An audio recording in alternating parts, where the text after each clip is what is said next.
Sino ba ang mag-aakalang ang mabalahibong worm na ito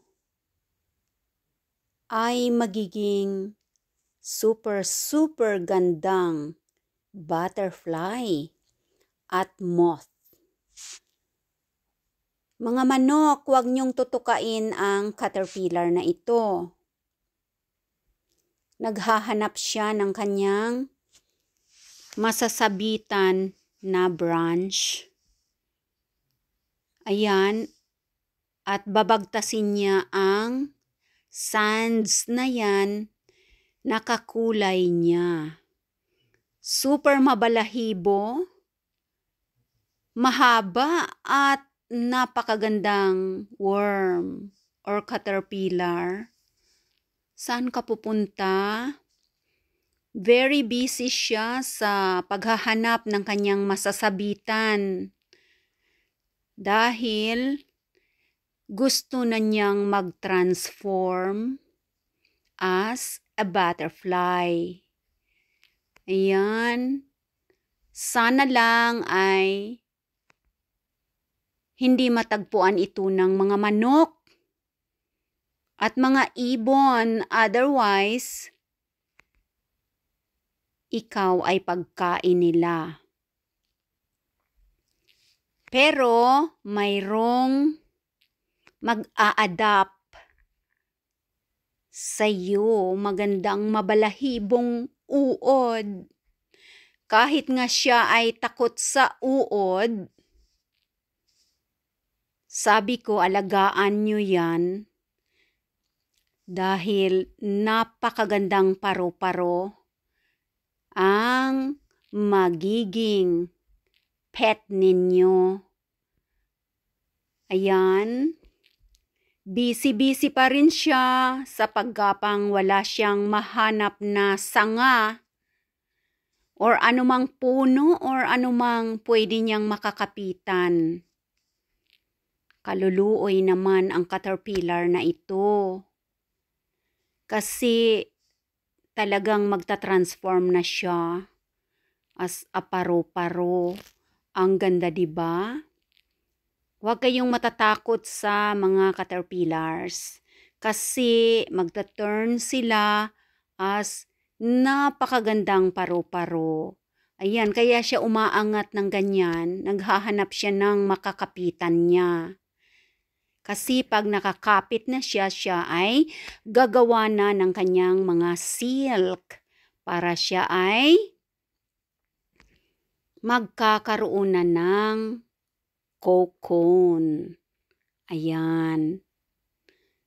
Well, ayan na at na-adapt na siya ni Baby Rose at ng kanyang mommy. Ayan. Safe na siya sa kanyang kinalalagyan dahil siya ay nasa loob na ng kanyang silk. Ayan. Magta-transform ito as paro-paro. Pero for now, busy ito sa kanyang paggagawa ng kanyang silk para siya ay magkakaroon ng kanyang cocoon kung saan siya ay magtatago at matutulog, magpapahinga sa loob ng 2 linggo. Ayan.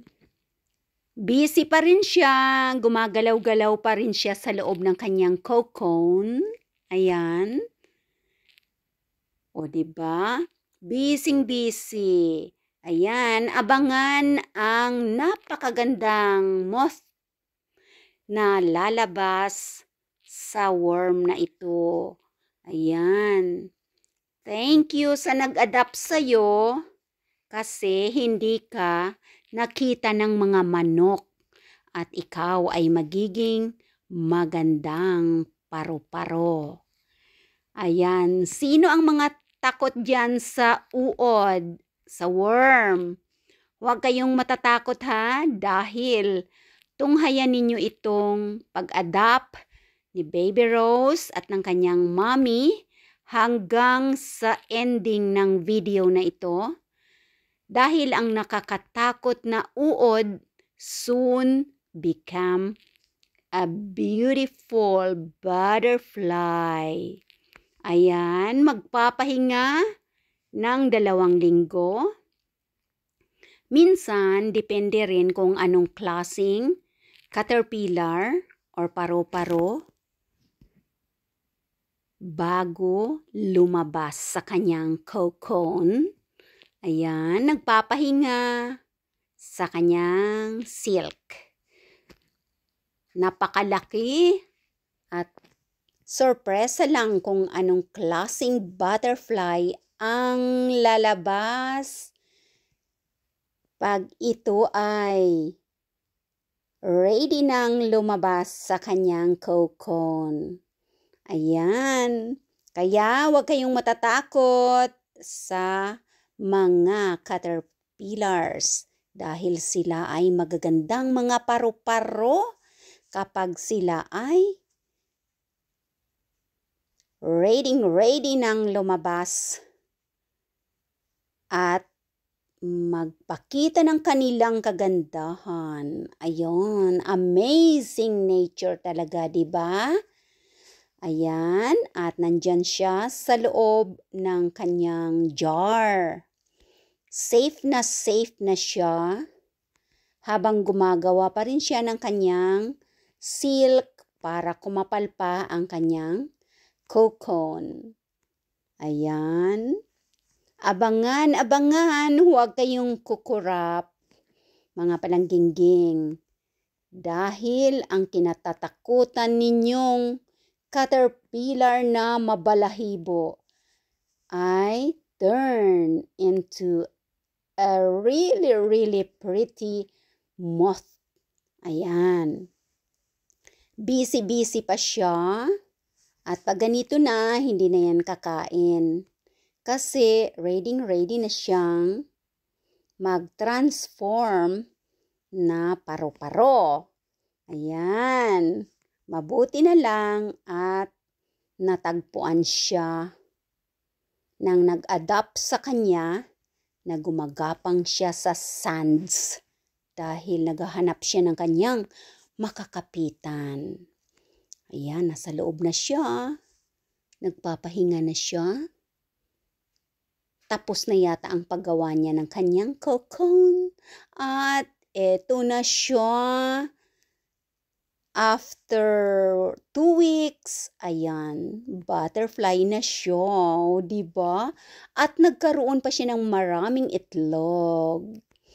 Ayan. Oops!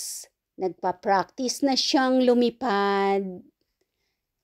Bali liit pa yung kanyang mga pakpak. Ayan.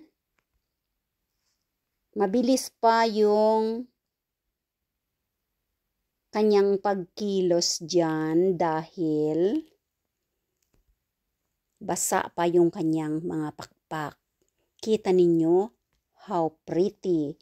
Napakaganda. Hindi natin akalain na ang mabalahibong caterpillar ay ganyan kagandang moth ang lalabas. O diba? Ayan. Pinapumping pa niya ang kanyang liquids sa kanyang katawan. Kasi, ayan, kalalabas niya lang sa kanyang cocoon at ayan, bumuka na diba ang kanyang mga pakpak. Pero dapat i-dry pa niya. Ayan, kapag nagwi-wiggle daw yung kanyang pakpak, yan ay wina-warm up pa niya ang kanyang body para magkaroon ng lakas at energy para makalipad na siya. Ayan, magpapaalam na siya sa nag-adapt sa kanya. Ayan, mahina pa siya kasi malaki pa yung kanyang body. Hindi pa kaya ng kanyang wings. Ayan, kailangan pa niyang magpalakas at ipumping ang liquid na nasa kanyang big body pa. Ayan, para siya ay makalipad na.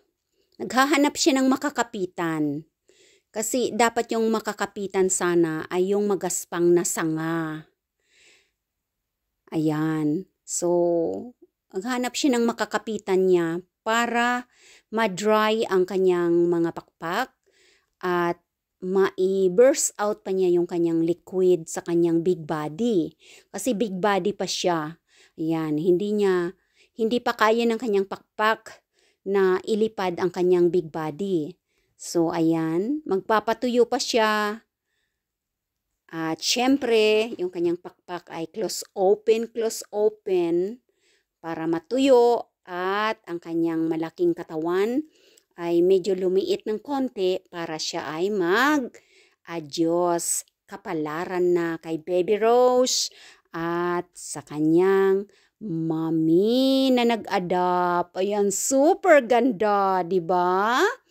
Ayan, at ang little kid na nag-adapt sa kanya ay very happy look dahil natunghayan niya ang cycle kung paano mag-transform into beautiful moth ang isang mabalahibong uod.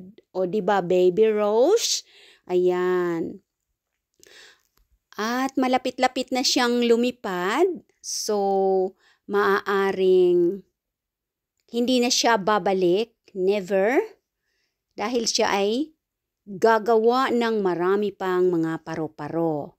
Besides, may naiwan siyang mga eggs na probably dahil naka-open yung kanyang jar, mayroon ng male na moth na dumalaw sa jar sa madilim na gabi at na-fertilize na ang mga itlog. So, ang mga itlog na yan ay ilalagay sa puno para doon sila gagapang kapag sila ay warm na. Kailangan ding malaman kung anong klaseng plant or grass ang maaaring kinakain ng worm na ito para doon mailagay ang mga itlog na iniwan ng worm na ito na naging paro-paro moth na butterfly at ang mga itlog ay magiging ganyan ulit sa worm na yan at sila ay gagapang sa halaman na kinakain nila para sila ay lumaki and then magta-turn na naman silang paro-paro. Ayan, o diba? Ang ganda, kaya wag kayong matatakot sa worm. At ayan na siya, napaka-beautiful, diba? Thank you for watching. See you again next time.